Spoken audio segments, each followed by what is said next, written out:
So let's consider a consumer purchases a can of nuts. He wants to check the advertising claim that less than half of the nuts are peanuts. How can he go about this? Well, he can count all the nuts and he can identify and count the specific types.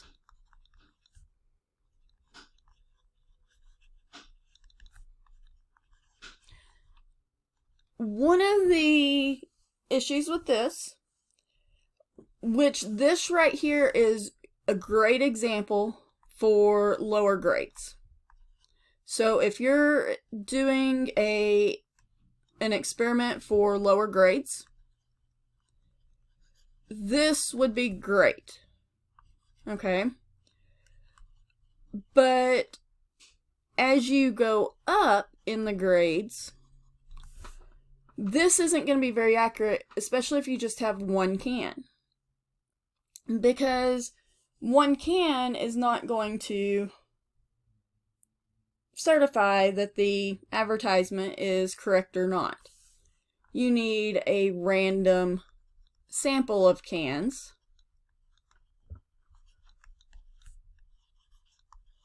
to make sure that they meet the standards.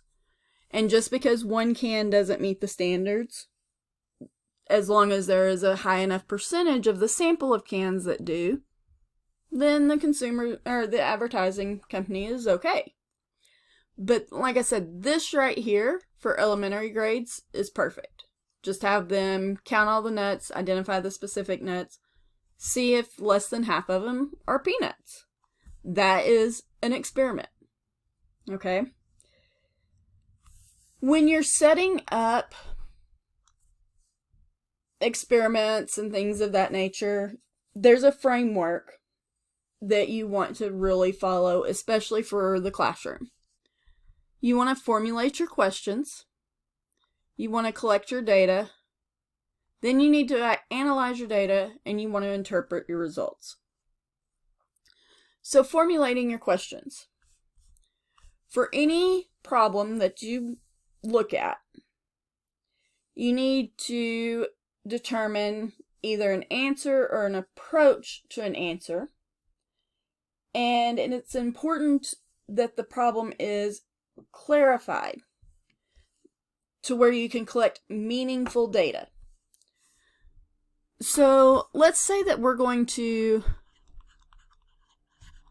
collect data on the appearance of average fifth graders.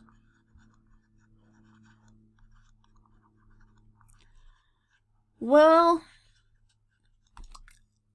just that statement has a couple of problems. Because what do we mean by appearance? Well, appearance could mean, what is their clothing? What clothing do they wear? Or what is their size? Or is it something totally different that we're talking about? When we talk about appearances, then we have to actually be more specific when we're looking at that. Also, when we talk about size, what are we talking about? Are we talking about their height? Their weight? A combination of those two? Because average fifth graders, if I look at a fifth grade class and I look at height, weight, or a combination, those are three different things that I could identify.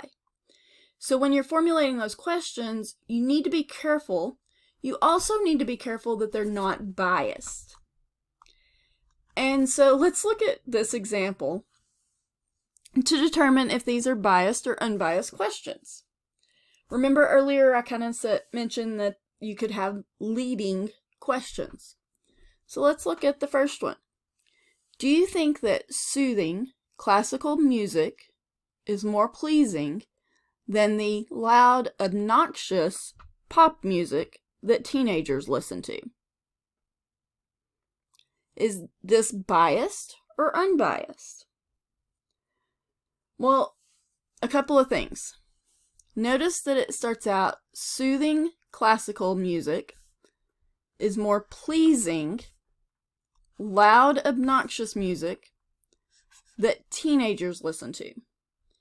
So, a couple of things. They have categorized that classical music is soothing and that pop music is loud and obnoxious. So they've kind of already created a bias against the two musics. They have also created a bias that only teenagers listen to pop music. So they've created that generational gap with the teenagers and pop music.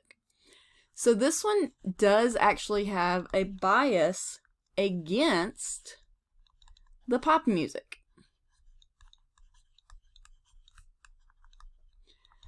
Because notice it's loud and obnoxious, where classical music is more pleasing, it's soothing.